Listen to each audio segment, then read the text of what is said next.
right now, as a nation and as a world, grieve these terrible events where lives were lost unnecessarily, it's really important for us to just check in with ourselves.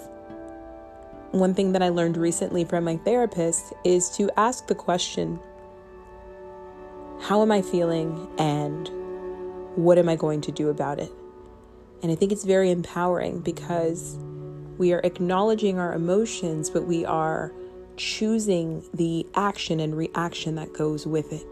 We are not simply just letting our emotions be in the driver's seat, but they are a part of the navigation process.